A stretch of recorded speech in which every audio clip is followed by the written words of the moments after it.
Well, here we are. I turned down here at the next block. Thanks, mister. I'll get off there.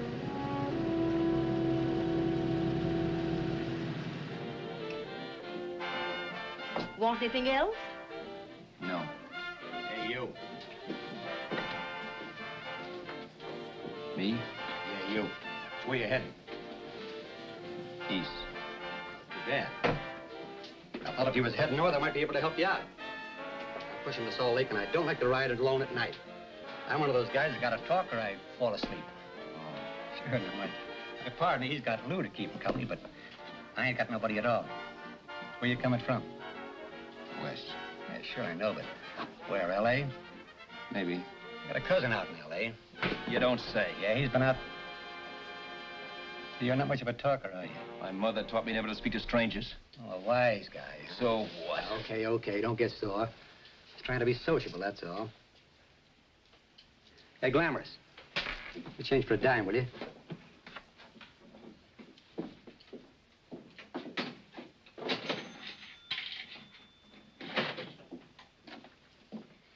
Let's have something quieter this time, Joe. My head's splitting. Is that what's wrong with it?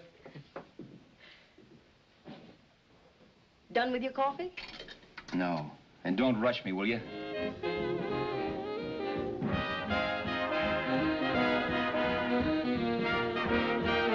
Hey, turn that off. Will you turn that thing off? What's eating you now? Yeah, what's eating you? That music, it stinks. Oh, you don't like it, huh? No, turn it off. Oh, wait a minute, pal. That was my nickel, see?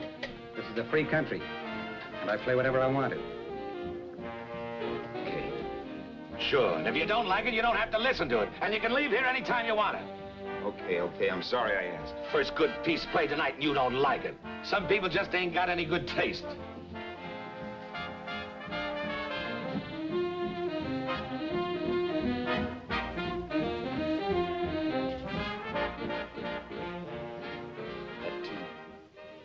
That tune.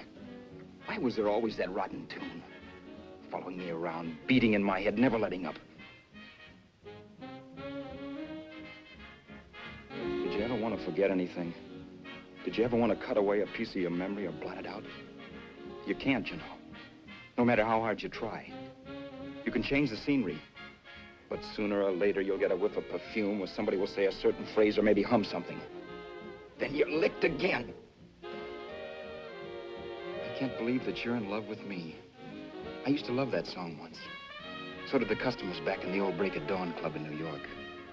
I can't remember a night when I didn't get at least 3 requests for it. Sue, she was always selling it too. Those were the days.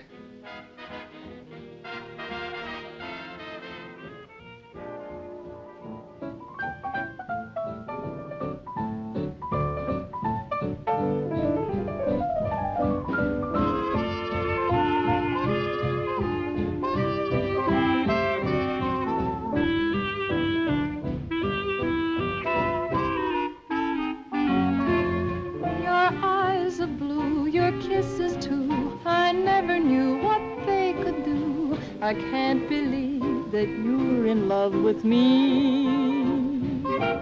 You're telling everyone you know that I'm on your mind each place you go. They can't believe that you're in love with me. I have always placed you far above me. I just can't imagine that you love me.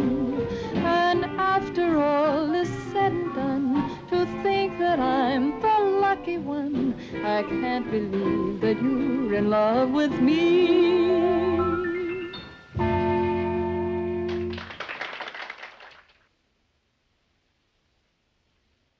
It wasn't much of a club, really. You know the kind. A joint where you could have a sandwich and a few drinks and run interference for your girl on the dance floor. I pounded the piano in there every night from 8 until the place closed up, which usually meant 4 in the morning. A good job as jobs went in those days. Then, too, there was Sue, who made working there a little like working in heaven. But how we felt about each other, well, there was nothing very unusual in that. I was an ordinary healthy guy, and she was an ordinary healthy girl. And when you add those two together, you get an ordinary healthy romance, which is the old story. Sure. But somehow, the most wonderful thing in the world.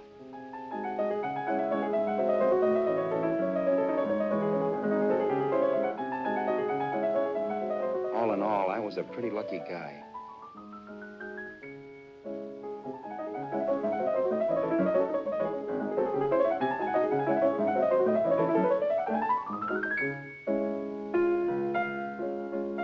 Mr. Paderewski, I presume. It's beautiful. You're going to make Carnegie Hall yet, Al? Yeah, as a janitor. I'll make my debut in the basement. I don't blame you for being bitter, darling, but you mustn't give up hope. Why, someday... Yeah, someday. If I don't get arthritis first. In the meantime, let's blow this trap.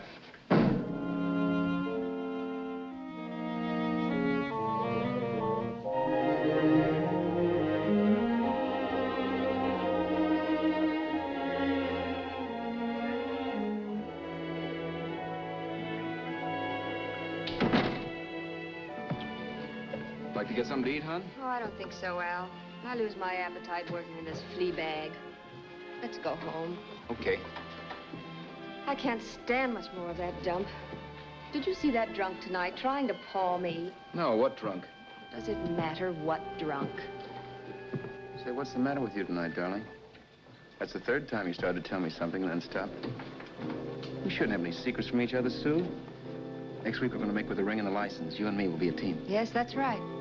In the Bush League. I don't get you. We've been struck out. It's a funny way to talk, darling. Don't you want to marry me? Al, look, I love you. You know I do, and I want to marry you. But? But not now. Only after we've made good. Sunday, I'm going away. Oh, I know you'll think it's silly. That's why I hesitated to tell you. But I'm going to California. I want to try my luck in Hollywood. That's the most stupid thing I ever heard of. Don't you know millions of people go out there every year and wind up polishing cuspidors?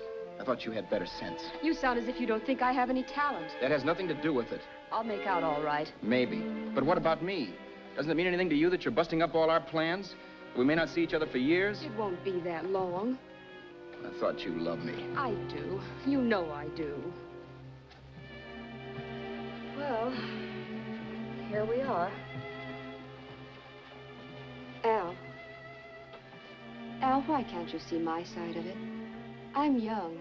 We both are, and we've got all the time in the world to settle down. Really, darling, what I'm doing is the only sane thing to do. I hate the thought of being so far away from you, but we'll be together again someday. Maybe you'll decide to come out too later on. So long. Al, aren't you going to kiss me goodnight? Sure, why not? Good night.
Say, Roberts, you hit the jackpot this time.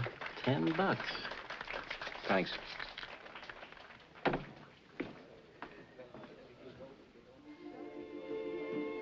So when this drunk handed me a 10 spot after a request, I couldn't get very excited. What was it, I asked myself? A piece of paper crawling with germs. Couldn't buy anything I wanted. It couldn't... Then I thought of something.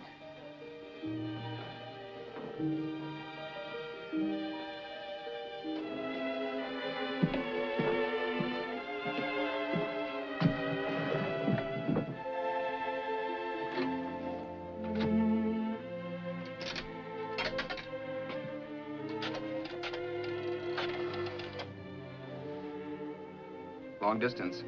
I'd like to put a call through to Los Angeles. Miss Harvey. Sue Harvey, Harvey. The number is Crestview 65723.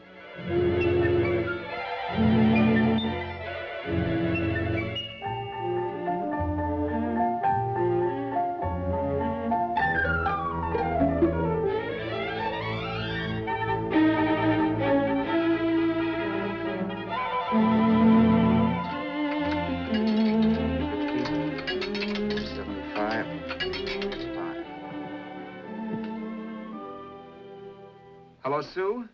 This is Al. Oh, baby, it's great to hear from you, too. What's that? You do? Oh, me too, darling. I thought I'd go batty without you. I just had to... Huh? You're working as a hashlinger? Gee, honey, that's tough. Those guys out in Hollywood don't know the real thing when it's right in front of them. You just stick it out, Sue, baby. Keep going around to those casting offices. I'm sure you'll click. Look, I'll tell you what. You stay put out there, I'll come to you. No, don't try to stop me. Just expect me. Train? Who knows? Train, plane, bus, magic carpet. I'll be there if I have to crawl. If I have to travel by pogo stick. And then, let's get married right away, huh? That's the stuff. That's what I've been wanting to hear you say. Well, goodbye for now. I'll be seeing you soon. Yeah. Bye. The only way I could cross country was to thumb rides. For even after hawking everything, I only had enough money to eat. Money. You know what that is. It's the stuff you never have enough of. Little green things with George Washington's picture that men slave for, commit crimes for, die for. It's the stuff that has caused more trouble in the world than anything else we ever invented. Simply because there's too little of it. At least I had too little of it. So it was me for the thumb.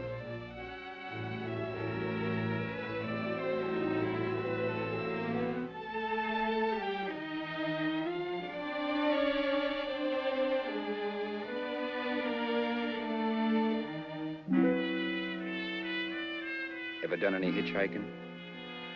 It's not much fun, believe me. Oh, yeah, I know all about how it's an education and how you get to meet a lot of people and all that. But me, from now on, I'll take my education in college or in PS 62, or I'll send $1.98 in stamps for 10 easy lessons.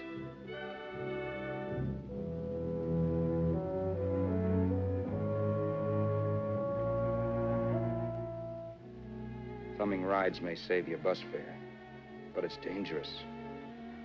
You never know what's in store for you when you hear the squeal of brakes.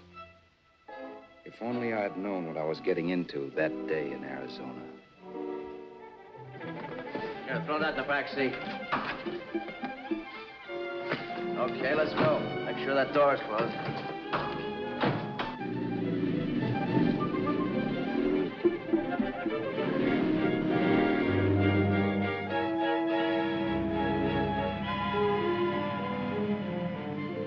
You know, Emily Post ought to write a book of rules for guys thumbing rides.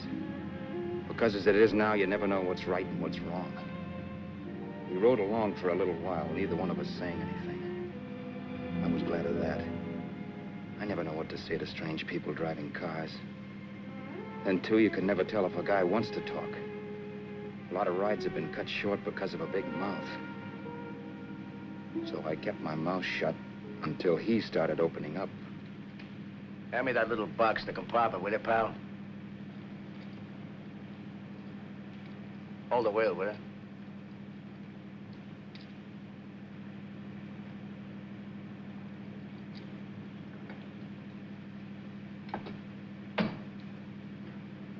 How far are you going?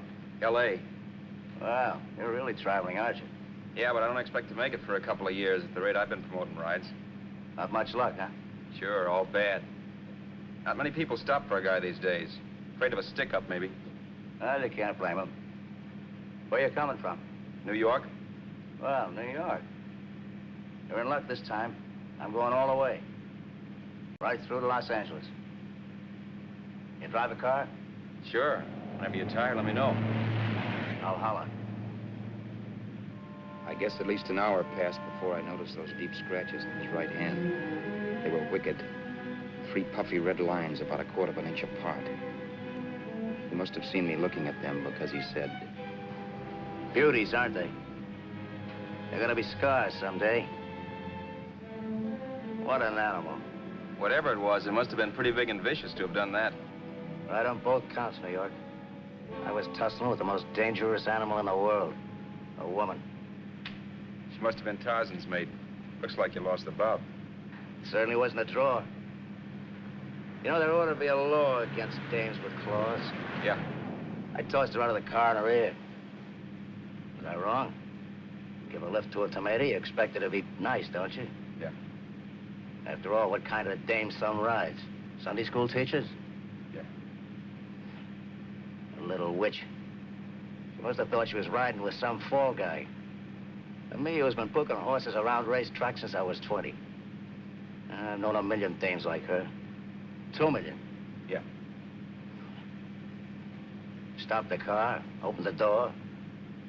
Take it on the Arthur Duffy sister, I told her. That's the stuff. As I was done, huh? But if you want to see a real scar, brother, get a load of this.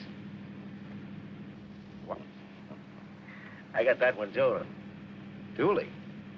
Yeah, we're just kidding, of course. My dad owned a couple of Franco-Prussian sabers. Kept them on the wall for decorations. Well, one day, another kid and I took them down when the old man wasn't around. Had a duel. He got me in the arm here. Pretty mean cut. Infection set in later. Yeah, I can see that. Now, give me that box again, will you? Yeah.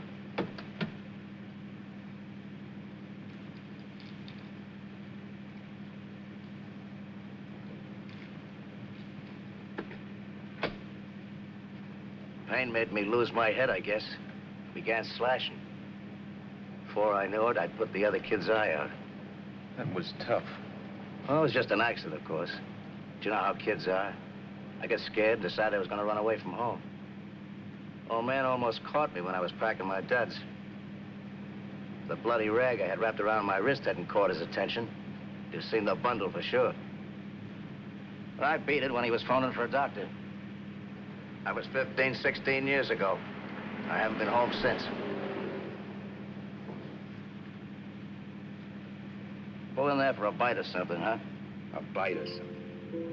Brother, was I hungry. I hadn't had anything in my stomach for hours.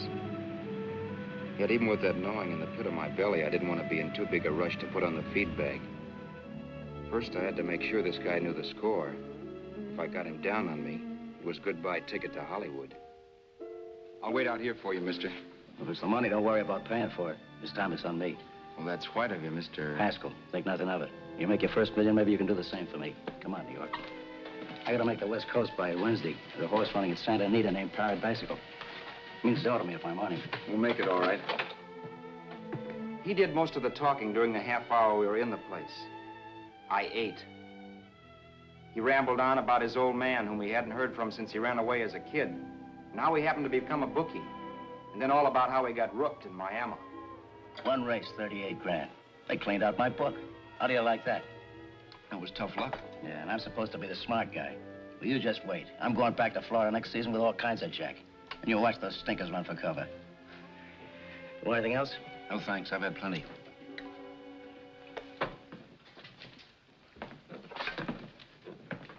That check there, sister? Oh, just a minute. Your change, sir. Keep it, sister.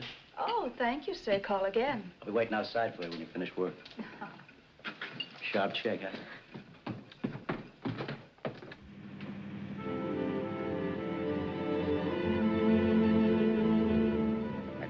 that night while Haskell slept like a log.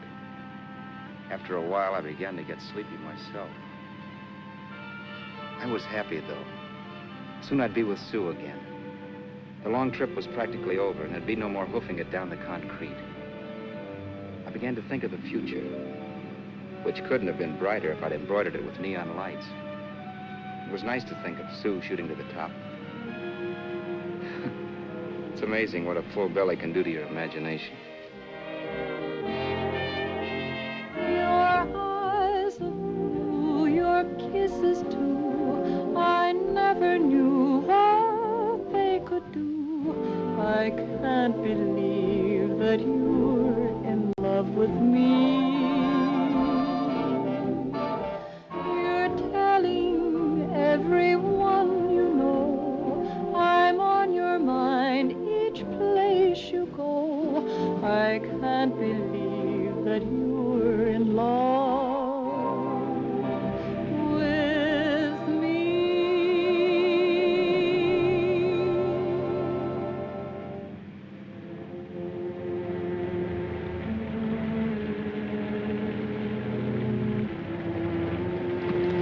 Mr. Haskell. Mr. Haskell. Mr. Haskell, wake up. It's raining. Don't you think we ought to stop and put up the top?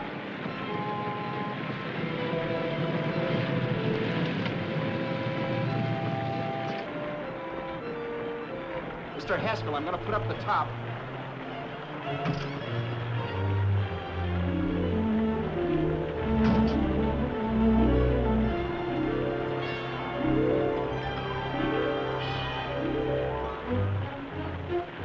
Up until then, I had done things my way.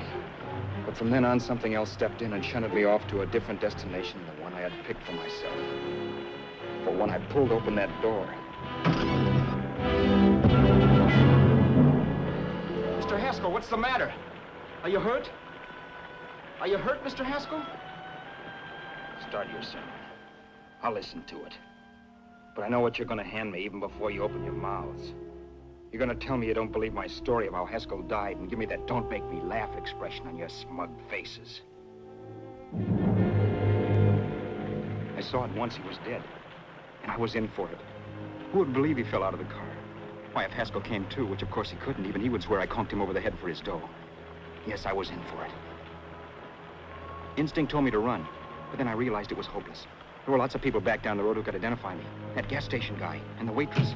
I would be in a worse spot then, trying to explain why I beat it. The next possibility was to sit tight and tell the truth when the cops came. But that would be crazy. They'd laugh at the truth. And I'd have my head in a noose. So what else was there to do but hide the body and get away in the car? I couldn't leave the car there with him in the gully. That would be like erecting a tombstone.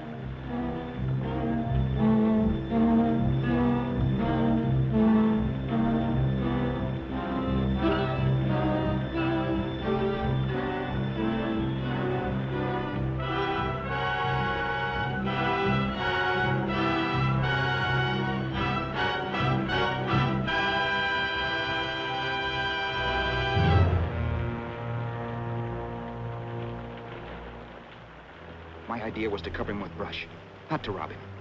But then I remembered that even if I only drove the car for 100 miles or so, I would need money for gas. Besides, it was stupid of me to leave all that money on a dead man. Not only that, I'd have to take his driver's license in case I was stopped for something.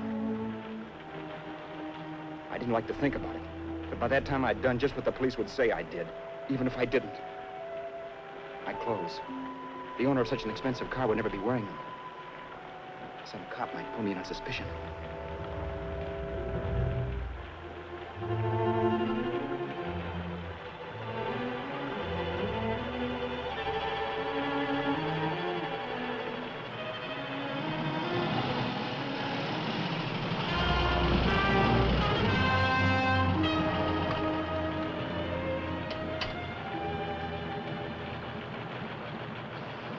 Hey, you, this your car? Don't you know better than to leave a car with the wheels halfway in the middle of the road? That's the way accidents happen. I'm sorry, officer. I was just putting up my top. I didn't think. Well, the next time, think. I'll let you go now, but watch your step in the future. I know that's a lonely stretch, but cars come by here once in a while, and we have plenty of crack-ups. Thanks, officer.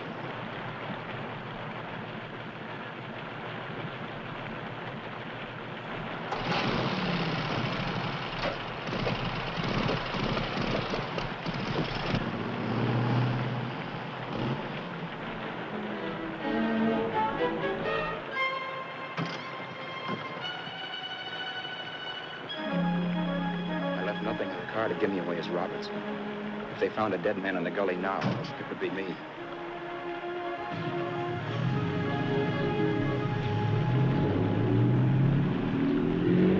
As I drove off, it was still raining. The drops streaked down the windshield like tears. I kept imagining I was being followed and that I could hear sirens back in the distance. Just how long it took me to cover the 60-odd miles to the California state line, I don't know. I lost all track of time. But the rain had stopped and the sun was up when I pulled up to the inspection station. Hello? Carrying any fruits or vegetables? No. Any livestock or poultry? No. I'd see your registration and driver's license, please. Anything in the baggage compartment? Just baggage. Charles Haskell, Jr., age 30, brown eyes, dark hair. Identifying marks, none. Are you Charles Haskell, Jr.? Yes. Well, remember, if you're employed and you stay over 30 days, you take out California plates. All right, officer, but I'll only be in the state a short while. Right, you can go now.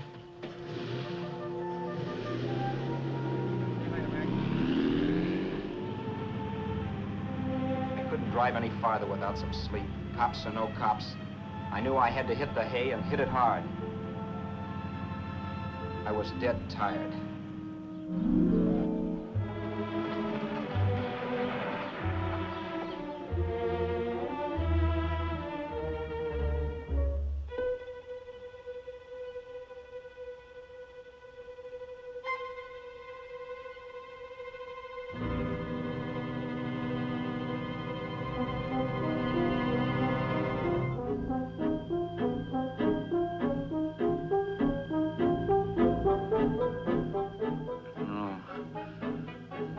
Mr. Haskell.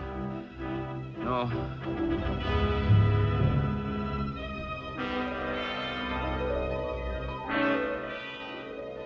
Mr. Haskell, you can't die. I think I did it. No, Mr. Haskell. No. No.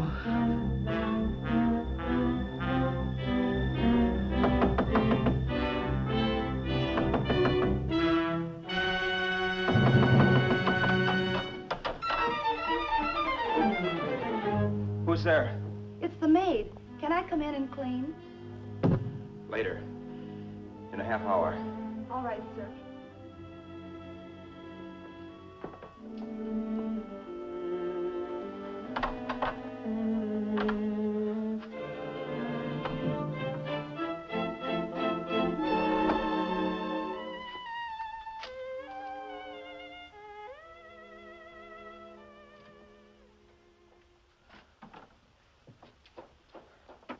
There was no time to lose. Every minute I had to be Charles Haskell was dangerous. And I'd have to be Charles Haskell until I got to some city where I could leave the car and be swallowed up.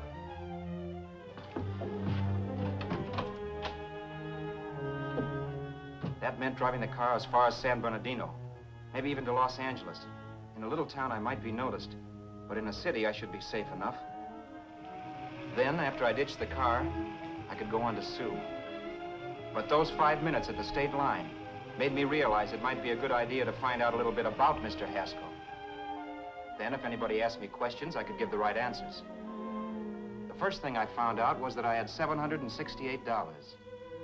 This was a lot of jack, but believe me, it was the kind of money I'd rather not have.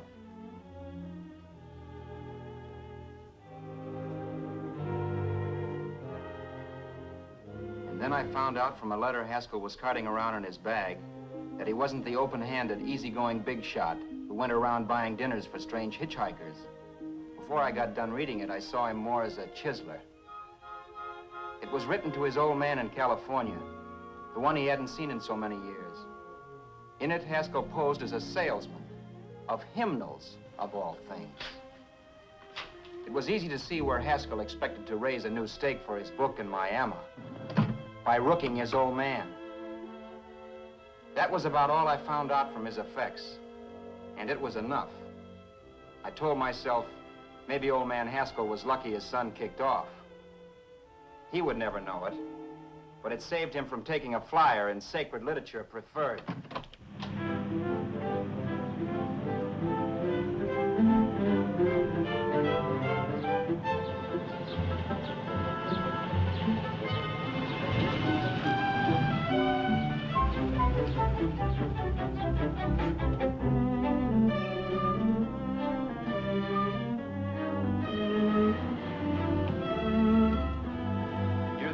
At Desert Center, I pulled up for water.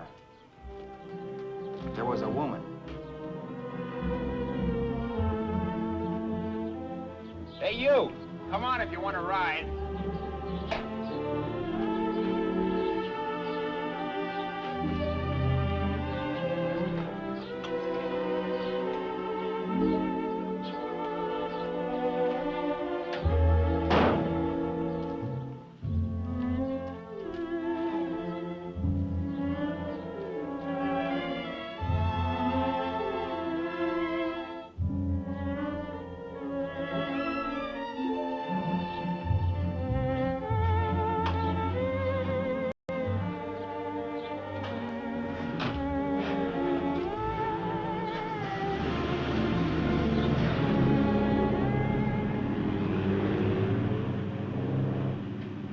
How far are you going? How far are you going? That took me by surprise, and I turned my head to look her over. She was facing straight ahead, so I couldn't see her eyes. But she was young, not more than 24. Man, she looked as if she'd just been thrown off the crummiest freight train in the world. Yet, in spite of this, I got the impression of beauty. Not the beauty of a movie actress, mind you, or the beauty you dream about when you're with your wife, but a natural beauty. A beauty that's almost homely because it's so real. Then suddenly she turned to face me. How far did you say you were going? Los Angeles? L.A.? L.A.'s good enough for me, mister. That's what I was afraid of. What'd you say? Oh, nothing, just thinking out loud. People get in trouble for doing that. What's your name? You can call me Vera if you like. You live in Los Angeles? No. Where are you coming from? Oh, back there. Needles? No. Oh, sure, Phoenix. You look just like a Phoenix girl. Are the girls in Phoenix that bad? The girl must have been pretty tired, because she fell asleep not 20 minutes after she stepped into the car. She lay sprawled out with her head resting against the far door, like Haskell. I didn't like that part of it much, but I didn't wake her up. It wasn't that this girl still worried me. I'd gotten over that funny feeling I had when she looked at me, which I put down as just my jangled nerves. With her eyes closed and the tenseness gone out of her, she seemed harmless enough. And instead of disliking her, I began to feel sorry for her. The poor kid probably had had a rough time of it. Who was she anyway? And why was she going to Los Angeles? And where'd she come from in the first place? The only thing I knew about her was her name. Not that it made any difference. A few hours more and we'd be in Hollywood. I'd forget where I parked the car and look up Sue. This nightmare of being a dead man would be over. Who this dame was, well, it was no business of mine. Where did you leave his body? Where did you leave the owner of this car? You're not fooling anyone. This buggy belongs to a guy named Haskell. That's not you, mister. You're out of your mind. That's my name, Charles Haskell. I can prove it. It's my driver's Save license. yourself the trouble, mister. Having Haskell's wallet only makes it worse. It just so happens I rode with Charlie Haskell, all the way from Louisiana. He picked me up outside of Shreveport. You rode? You heard me. Then it all came back to me. All the talk about dueling and scars and scratches. There was no doubt about it. Vera must be the woman Haskell had mentioned. She must have passed me while I slept. Well, I'm waiting. My goose was cooked. She had me. That Haskell guy wasn't dead yet. He wasn't stretched out stiff and cold in any Arizona gully. He was sitting right there in the car, laughing like mad while he haunted me. Well? There was nothing I could say. It was her move. Vera, whatever her name was just my luck picking her up on the road. It couldn't have been Helen, or Mary, or Evelyn, or Ruth. It had to be the very last person I should ever have met. That's life. Whichever way you turn, fate sticks out a foot to trip you.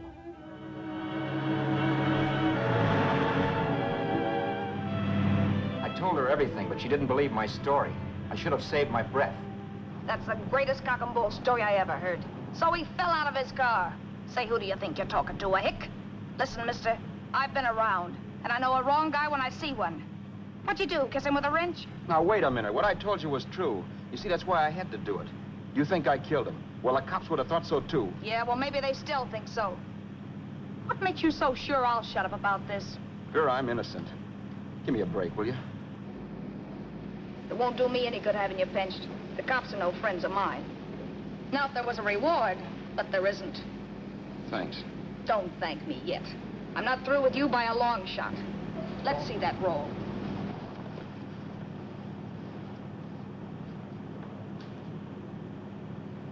Is that all Haskell had? Isn't it enough? No, I thought he had more.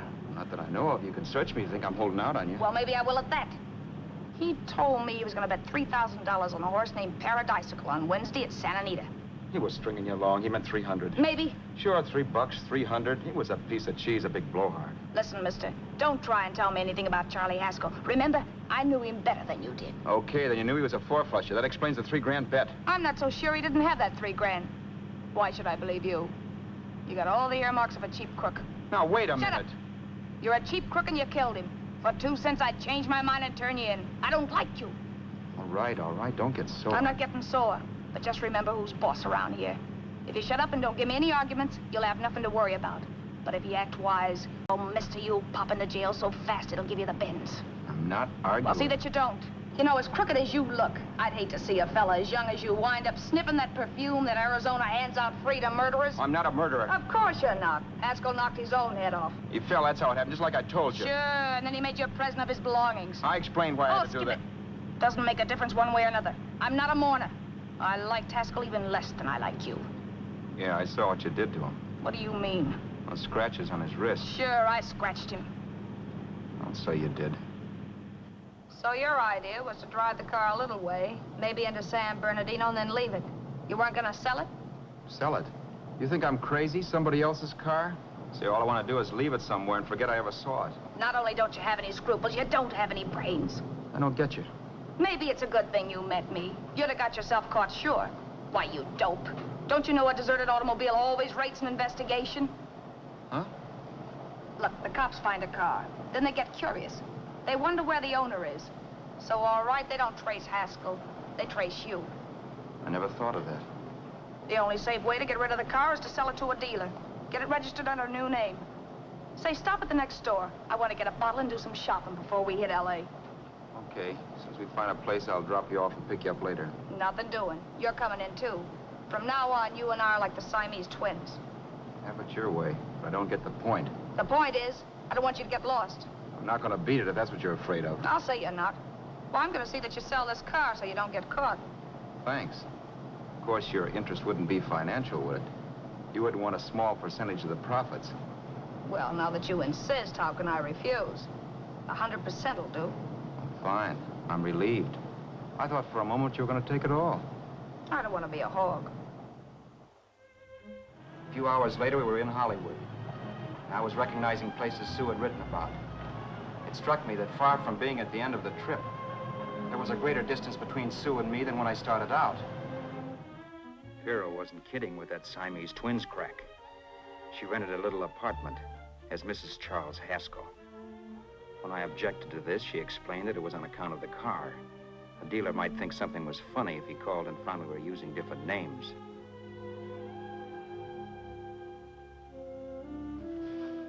Home, sweet home. Yeah. Not bad, either.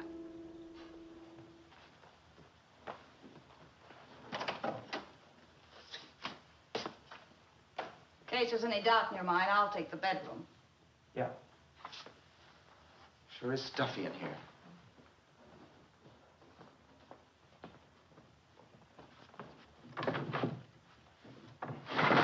Keep the window shut. Okay. The old crow downstairs said there's a folding bed behind this door.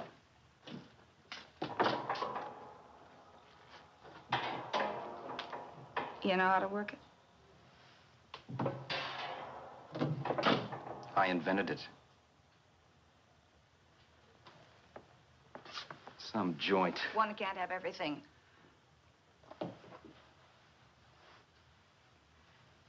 I'm first in the bathtub. I don't know why, but I figured you would be.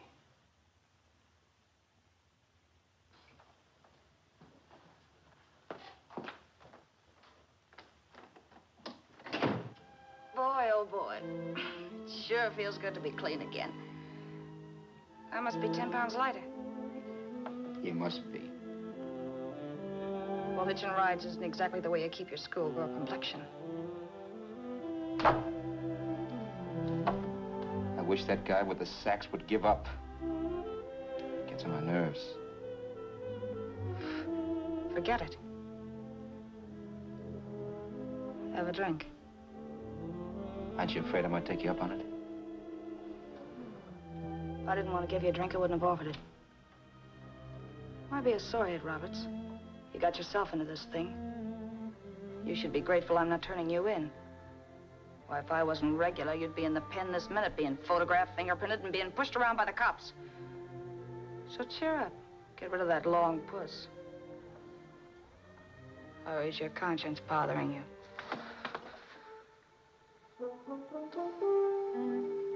No. It isn't. Swell. That's the spirit. He's dead and no moaning around will bring him back.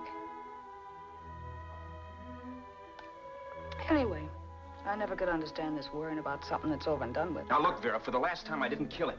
Haskell was a sick man. Maybe he was dead before he fell out of the car. I don't know. Sure. He died of old age. All right. So if it'll make you sociable, you didn't kill him.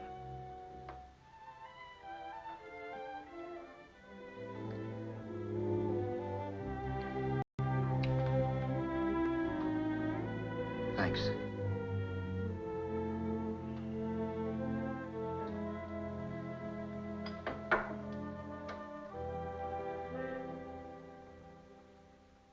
We're out of liquor, Roberts. Yeah. Too bad. I felt like getting tight tonight. Well, I think you succeeded. Am I tight? As a prima donna's corset. That's good. I wanted to get tight. Why? What have you got to get tight about? Oh, I don't know. Few things. Huh. You should have my worries. If I had your troubles, I'd stay sober.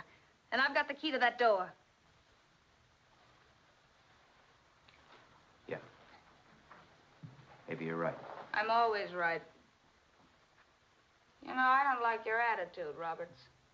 Well, there's a lot of things I don't like. Sure. But life's like a ball game. You gotta take a swing at whatever comes along before you wake up and find it's a ninth inning. I bet you read that somewhere. That's the trouble with you, Roberts. All you do is bellyache. But of taking it easy and, well, trying to make the best of things. But maybe that's what's wrong with the whole world. Get the professor. People knock themselves out trying to buck fate. Now, take you, for instance. You're lucky to be alive. Why, suppose Haskell had pulled open your door. You'd be playing a harp now. Think of that. You think of it. I'm tired of thinking. There's plenty of people dying this minute. I would give anything to trade places with you. I know what I'm talking about. I'm not so sure. At least they know they're done for. They don't have to sweat blood wondering if they are. Your philosophy stinks, pal. We all know we're gonna kick off someday. It's only a question of when. But what's got us on this subject anyway? We'll be discussing politics next. Yeah. Where'd you hide the butts? On the table, sucker.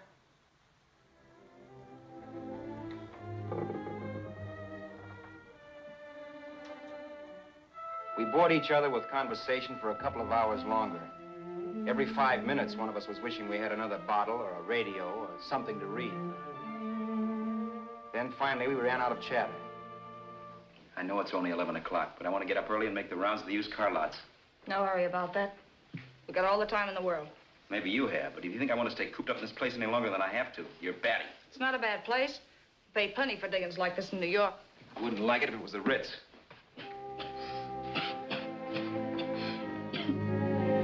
Rotten liquor. You got a mean cough. Ought to do something about it. I'll be all right. That's what Camille said. Nobody you know. Wasn't that the dame that died of consumption? Yeah. Wouldn't it be a break for you if I did kick off? You'd be free with all Haskell's dough and car. I don't want to see anybody die. Not even me. Especially not you. One person died of me. If you did, well, that's all I need. You don't like me, do you, Roberts? Like you. I love you. My favorite sport is being kept prisoner. After we sell the car, you can go to blazes for all I care, but not until then.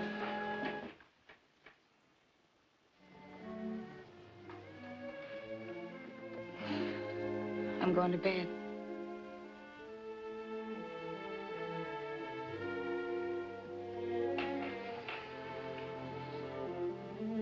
Good night, Roberts.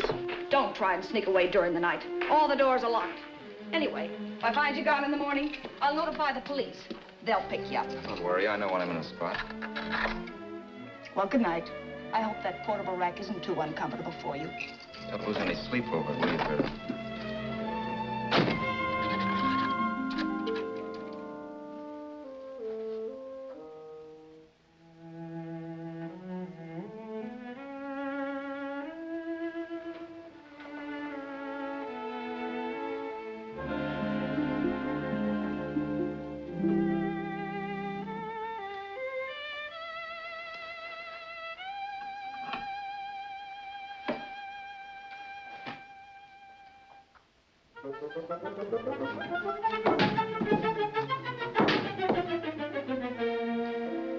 Crisview.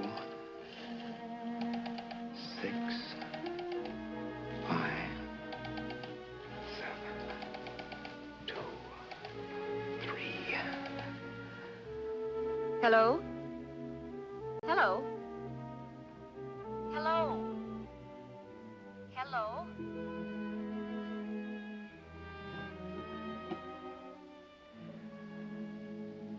No. Not yet, darling. Tomorrow. Maybe. If this were fiction, I would fall in love with Vera, marry her, and make a respectable woman of her. Or else she'd make some supreme Class A sacrifice for me and die. Sue and I would bawl a little over her grave and make some crack about there's good in all of us. But Vera, unfortunately, was just as rotten in the morning as she'd been the night before. All right, I'm coming. Look, Vera, it's almost noon. So what? The dealers will be there all day? They'll be there all year, too, but that doesn't mean I'm going to wait that long. Shut up. You're making noises like a husband. Well, do I rate a whistle? You sure do, but let's go. Let's go, let's go. I spent $85 in 2 hours preparing bait, and all you can say is let's go. Come on.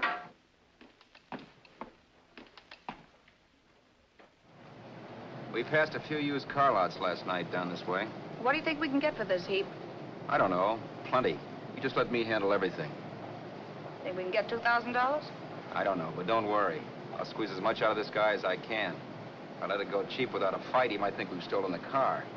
And listen, don't make any slips and call me Roberts. That'll cook us. I don't need you to tell me that. You better just sit by and keep your mouth closed. Remember, we're both in the soup if anything happens. Forget it and drive. You're my wife, Vera Haskell. Look, after the deal's closed, let's go back to that place on Hollywood Boulevard where I saw the fur jacket. I want to buy it. After the deal's closed, I'm saying goodbye to you. That's right, I forgot. I guess I'm getting kind of used to you. Well, that's a habit you can start breaking. Let's try this place in the middle of the block.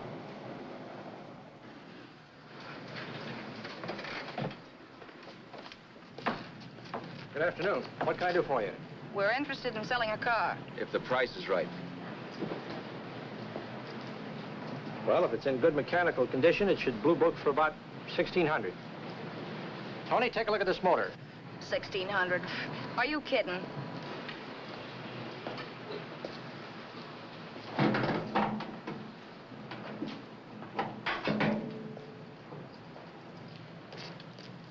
Well, maybe $1,850.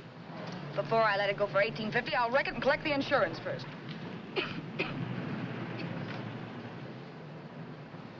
Lady, this motor's seen a lot of driving.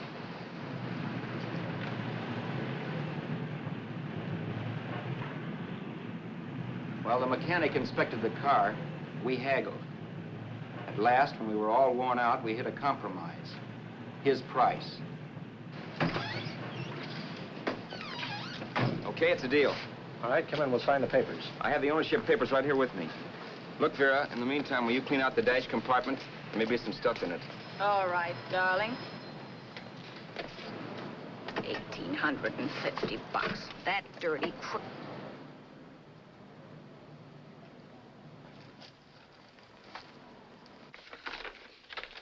In New York, huh? Yeah. But you bought the car in Miami? Yeah. Well, now let's see about the insurance. We can either have it transferred or canceled. What kind of insurance do you have, Mr. Haskell? Well, aren't all the papers there? I don't see any. Surely you know what type of insurance you carry in the car. The name of the company? Yeah, but, Well, if you'll just tell me the name of the company, I'd be very glad to take care of all the details. well, Did you sign the papers yet? not yet. Well, don't. We're not selling the car. Well, wait a minute, Mrs. Haskell. Come on, darling. What's the matter? You changed your mind? Yes, I'm sorry. I guess I have. But, Vera... Let's go.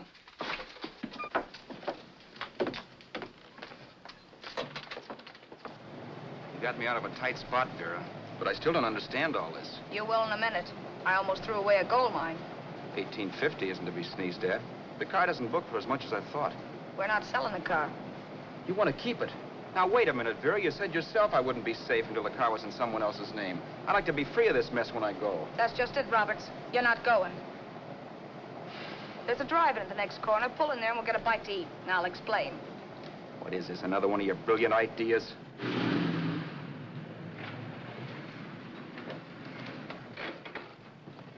Oh, may I take your order? Make mine a ham sandwich and coffee. And for you, sir? Oh, I don't care. The same.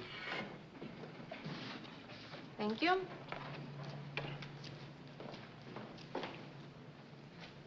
Get this, Vera. I've been pretty patient so far. I've done everything you asked me to do, but no more. Shut up.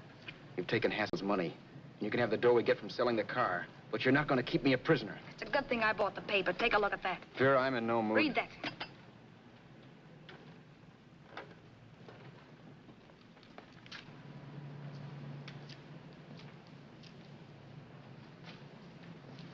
No.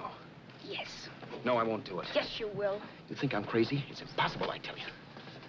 Excuse me.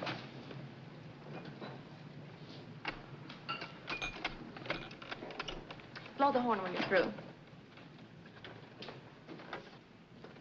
No one could possibly get away with an act like that. It'd be wise to me in a minute. Don't be yellow. You look enough like him. The same coloring and the same build. See how his clothes fit you? No kidding, you almost had me fooled for a while. Oh, grow up, Vera. Don't you think a father knows his own son? And there must be other relatives. The father won't have to know you. We'll wait till he gives up the ghost. He's an old geezer and he won't pull through. And as far as other relatives are concerned, they haven't seen you in 15 or 20 years. Eat. I'm not hungry. And I won't do it. It's not as tough as it sounds. Remember, you've got all kinds of identification. His car, letters, license. I could never get away with it. It's the stupidest thing I've ever heard. The old boy has scads of dough. Look in the paper there. Personal fortune assessed at over 15 million. He'll leave plenty, I tell you. Maybe he cut off his son. How do we know? It's out, Vera. I won't have anything to do with it. I think you will. Look, Vera, I'll do anything within reason. But not that. So forget it. Find yourself another stooge. You sap. You'll be fixed for the rest of your life as Charlie Haskell. You can take your inheritance and go away. No more worrying about the rent, no sweating, scheming, wondering where your next meal's coming from. Think about that, Roberts. Vera, please, you're talking too loud. On this, I'm splitting 50-50 with you. Sure, why not? We're both alike, both born in the same gutter. Now, take it easy, Vera. There's people around here. You don't know what you're talking about. We'll wait till we read that old man Haskell's dead. Then you show up. Like you read in New York that he was sick. No. Suppose he doesn't die. He will. I know he will. Something tells me. But as much as I insisted I would have no part of her scheme, Vera was taking it for granted I would. Neither of us had our mind on the cards as we played that night. I knew we were just trying to kill time between newspaper editions. This was a death watch for Vera. Maybe it was for me, too. Don't you realize if I'm caught, they'll want to know where I got the car and stuff, and they'll have me on a murder charge. If you're smart, you won't get caught. I knocked for 7. And if I'm caught, don't you realize you'll be out, too? 18 points, that gives me 30. How will I be out? You'll be out $1,850 we would have gotten on the car. Really, Vera, you'd be an awful chump if you threw away all that dough on a dizzy long shot. Let me sell the bus tomorrow. With the money it'll bring and what you've already got, a clever kid like you can run it up in no time. Then we'd both be in the clear. I'll be in the clear anyway. Maybe. Maybe. But if I got caught, I'd get good and sore at you, you know. You mean you'd squeal? Well, no, not squeal exactly. Never mind what you meant. Even if you did tell the cops I was in on it with you, what could they do to me? They might give me the same medicine they gave you. Yeah. A rope. But I'm on my way anyhow. All they'll be doing will be rushing it. All right. But think of the $1,850 you'd lose. You'd kick yourself along the block if you ever let it get away from you. I'll take the chance. Want another drink? You're being a goon. That's the way people wind up behind the 8 ball. Once they get a few dollars, they become greedy and want more. My. Caesar. Who? You know that Roman general? He got his for being greedy. He wasn't satisfied, so the final wind-up was he took the count. A couple of days ago, you didn't have a dime. Why, you were so broke you couldn't pay cash for a postage stamp. Now you've got almost $700 with $1,850 in the offing. Take my advice. Don't try for more. I'm tired of this game. Let's have some blackjack. Play solitaire. Okay, I will if that's the way you feel about it. That's the way I feel about it. Getting sore and throwing things won't help much, Roberts. I'm really doing you a favor. I help you out of a jam by keeping my mouth shut. I show you how to make some soft money. And what thanks do I get? Thanks. Sure. Or would you rather call the cops and told him you killed a man and stole his money? I didn't kill anybody. Yes, you did. No, I didn't. You know I didn't. All right, then. Suppose I call the cops. If you're innocent, what do you got to be scared of? Okay. Call him, you mutt. Go ahead and call him. See if I care. At least they'll give me a square deal. You want me to call them? You heard me. But I'm warning you. If I'm pinched, I'll swear you were in on it. I'll say that you helped me. If I fry, I'll get even with you. You wouldn't dare. You didn't. Yeah? Then try it and see. Call him. Yeah. Okay, I will.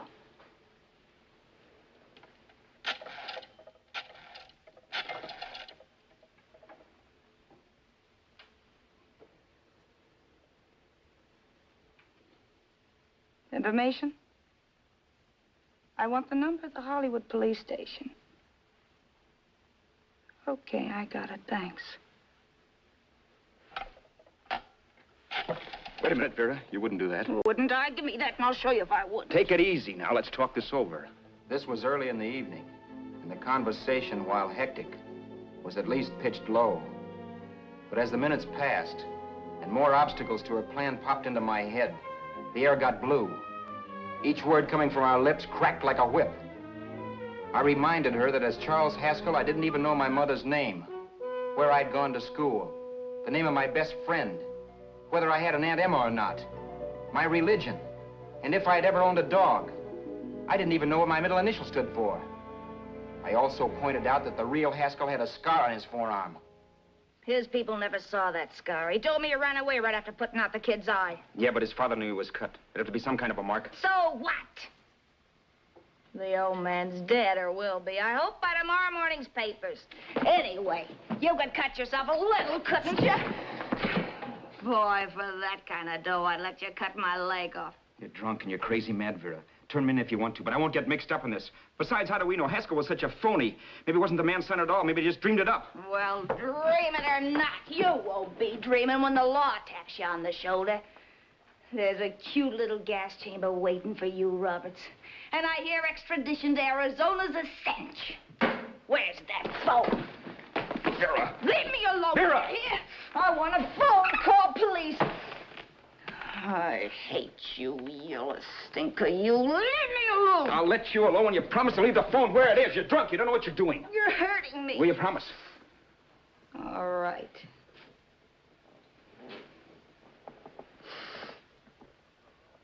You hurt me. I'm sorry, but...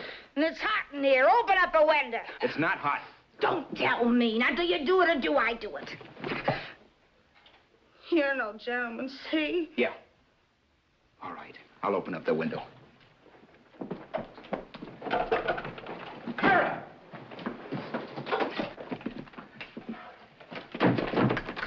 Vera, open the door. Please open the door. Vera, open the door. Don't use the phone. Listen to me. I don't like you, Roberts. You're no gentleman, see? You hurt my hand, and I'm going to get even with you. If you don't open the door, I'm going to kick it down, Vera. Vera, don't call the cops. Listen to me. I'll do anything you say. Vera, let me in. I'll break the phone.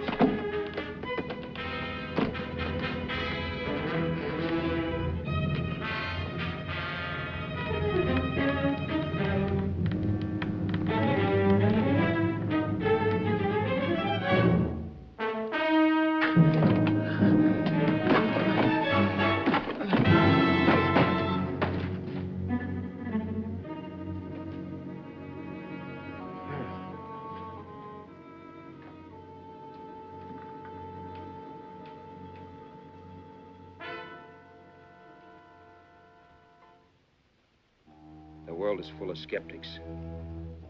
I know. I'm one myself. In the Haskell business, how many of you would believe he fell out of the car? And now, after killing Vera without really meaning to do it, how many of you would believe it wasn't premeditated? In a jury room, every last man of you would go down shouting that she had me over a barrel and my only out was force. The room was still. So quiet that for a while I wondered if I had suddenly gone deaf. It was pure fear, of course. And I was hysterical. But without making a sound. Vera was dead. And I was her murderer. Murderer. What an awful word that is. But I'd become one. I'd better not get caught. What evidence there was around the place had to be destroyed. And from the looks of things, there was plenty. Looking around the room at things we'd bought was like looking into the faces of 100 people who'd seen us together and who remembered me. This was the kind of testimony I couldn't rub out. No. I could burn clothes and hide bottles for the next 5 years. There'd always be witnesses. The landlady, for one. She could identify me. The car dealer, the waitress in the drive-in, the girl in the dress shop, and that guy in the liquor store. They could all identify me. I was cooked. Done for. I had to get out of there. While once I'd remain beside a dead body, planning carefully how to avoid being accused of killing him, this time I couldn't. This time I was guilty. Knew it. Felt it. I was like a guy suffering from shock. Things were whirling around in my head. I couldn't make myself think right. All I could think of was the guy with the saxophone and what he was playing. It wasn't a love song anymore. It was a dirge.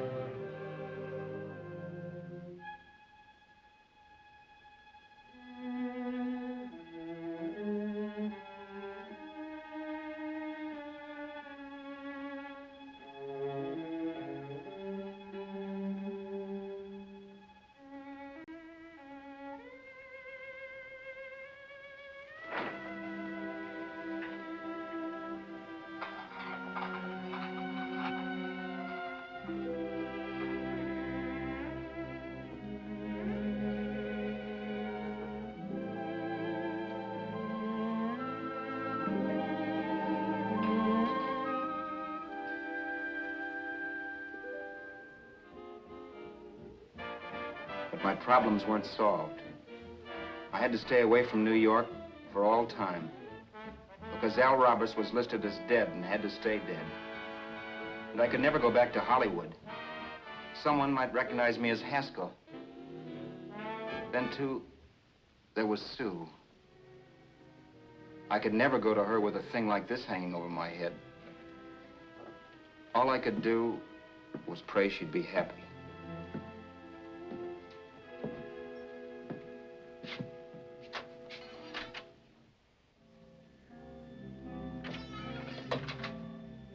I was in Bakersfield before I read that Vera's body was discovered, and that the police were looking for Haskell in connection with his wife's murder. Isn't that a laugh? Haskell got me into this mess, and Haskell was getting me out of it. The police were searching for a dead man. I keep trying to forget what happened and wonder what my life might have been if that car of Haskell's hadn't stopped. But one thing I don't have to wonder about. I know. Someday a car will stop to pick me up that I never thumbed.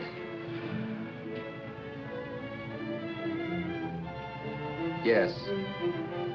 Fate, or some mysterious force, can put the finger on you or me for no good reason at all.